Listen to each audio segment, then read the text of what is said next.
What up, though, y'all? It's Chris, broadcasting from the D. We got to talk about Bobbi Althoff. She's in the algorithm. Looks like she quit her pod finally. The really good podcast? I think that's what it's called. Man, where to even begin with this? I see she uploaded a video a little bit ago. She was basically saying how she started her podcast to make a lot of money. That's where it all started. I kind of knew that already, though. A lot of people were critical of her making that known, and I don't really understand why. Because for the most part, people want to make a lot of money, even if it's something that they're passionate about. They still want to make as much money as possible. The thing is, with her, she just made it known up front. Her goal was to make a lot of money, and she kept trying various different things until she found a way to make a lot of money. That's actually pretty admirable. When I listen to her talk about how she came up with, her podcast, she started doing TikToks and whatnot. She was uploading like 10 a day, according to her. And we got bugs out here making a lot of damn noise, man. Let me roll these up a little bit so that y'all, it's bouncing off the wall still over here. So whatever. I guess y'all hearing the bugs. But anyway, she was talking about she was uploading 10 videos a day. She was trying to go viral and she was trying to stay viral. That had to have been exhausting, man, to sit up and be trying to curate content all day long. You guys think, oh, a TikTok video, it's only like 30 seconds or whatever it is. Man, listen, y'all have no idea how much research a person been doing or planning that they've been doing before they actually hit record to try to come up with something that they think y'all are like. But nonetheless, the main issue with her is that there's just several allegations that she could just never beat. And these things really hurt her popularity and credibility. Now, she's an attractive young lady. I'd say, she realms in the cute category. She's had a couple kids. You can tell she takes care of herself, whatever, trying to stay small. So she had the whole thing of being good on the eyes going for herself. But what really kept hurting her was that she could never beat the industry plant allegations. And I get why. When even the guests on your show are saying, yeah, you're an industry plant or you seem like an industry plant, like, there's a problem. We still don't know where in the heck this woman really came from. It was like 1 minute she was on TikTok making reels, and then the next minute she's sitting in bed with Drake doing an interview, which ironically, that was kind of the beginning of the end, because even though that made her career like really take off in terms of virality, it also was the beginning of the end of her career, because now that you had Drake on there so early on, she kind of peaked. She kind of peaked in the very beginning. Once she was there was nowhere really to go. I remember she had the interview with Sukihana on there. That was kind of weird. That went viral for all the wrong reasons. She was on there with, what was it, Offset, and Offset was cooking her. I think he said that she ain't got no season or something like that. That went crazy viral. So she started becoming more viral for how she was being cooked than the actual stuff she was saying.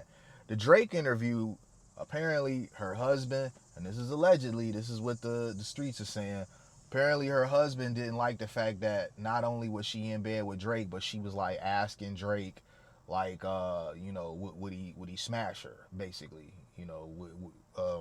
was he attracted to her or whatever. He answered this, and she was like, thank you. Like, sometimes it was hard to tell whether she was being a character or whether she was being herself. The whole thing with Drake, you could kind of tell like she wasn't being a character.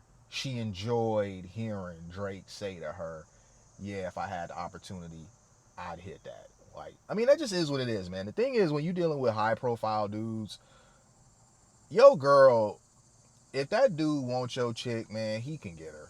Like, y'all could be like, oh, that's not true. Listen, man, some things just are what they are. I know there's some guys out there that got a chick that's good, loyal, all that, and would never fold. But you gotta understand, you just lucky, man. You just lucked out. Most of these chicks out here, it don't matter if they your baby mama, it don't matter if they your wife. If a guy who has a high level of success and status sends a black car to pick her up, she going, bro. She going. It just is what it is, man. Don't hate the player, hate the game. That just is what it is. Women are attracted to power and money, all of that stuff. You guys already know. I don't have to go down that.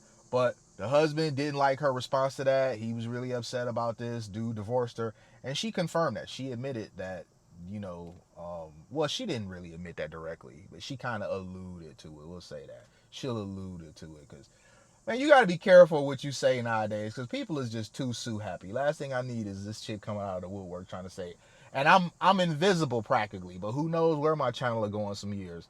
This chick pockets could be touching, and last thing I need is for her some years down the line, 5 years down the line, and she hungry and now she trying to get a bag off of me like these chicks was trying to do Unk Shay recently.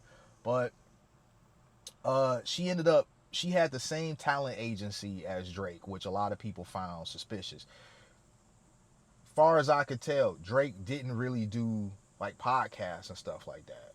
And here you had a unknown that happened to have the same talent agency as him. She now has him.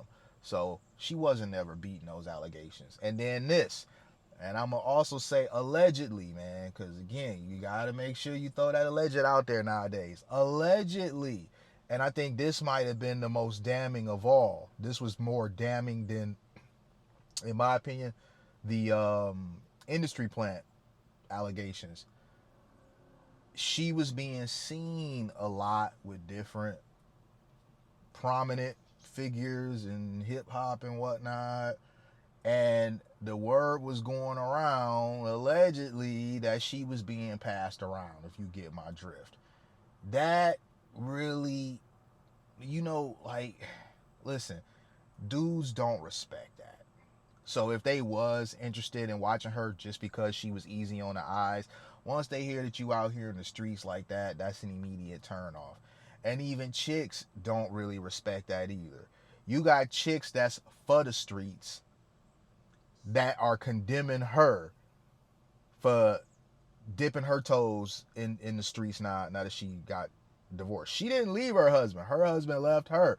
And now she out here solo dolo and she was trying to dip her toes in the streets, and women was critical of her for it. So she just couldn't win for losing, man. The candle was getting burned from both ends.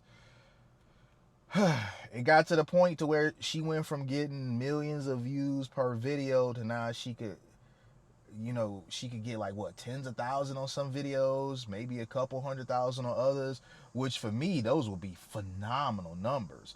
But when you got millions of subs and your previous videos was all hitting like that, that's a drop off that's pretty significant. What it's all about perspective. What may be amazing numbers for me, for somebody else whose channel was used to getting literally millions per upload, getting a couple 100,000 per video is like, bro, we're freaking dead. This channel's dead in the water. So there it is, man. She was absolutely a flash. I mean, she was here 1 minute, gone the next. According to her, she was doing it for 2 years. It didn't even seem like 2 years because the bulk of the 2 years was like her losing motion.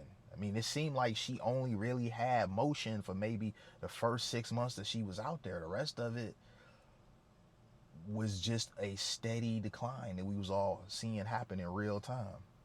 I'm gonna leave it there though, you guys. I'm glad I went ahead and got around to this one. It's Sunday, so it'd be a slow news day. So sometimes, if I can, I'll use these Sundays that are kind of slow in terms of what's happening in the world to perhaps reach back to some stories that I missed. I might make that a regular thing. On Sundays, if I don't have new stuff, to talk about, I could reach back and talk about stuff that may have happened in the last couple weeks that I kind of overlooked or didn't get around to for one reason or another. I like that idea. Let's go with that. Hit me with a like if you like what I do. Hit me with a sub if you like what I do. Hit me in the comments. I'm going to holler at y'all. Peace.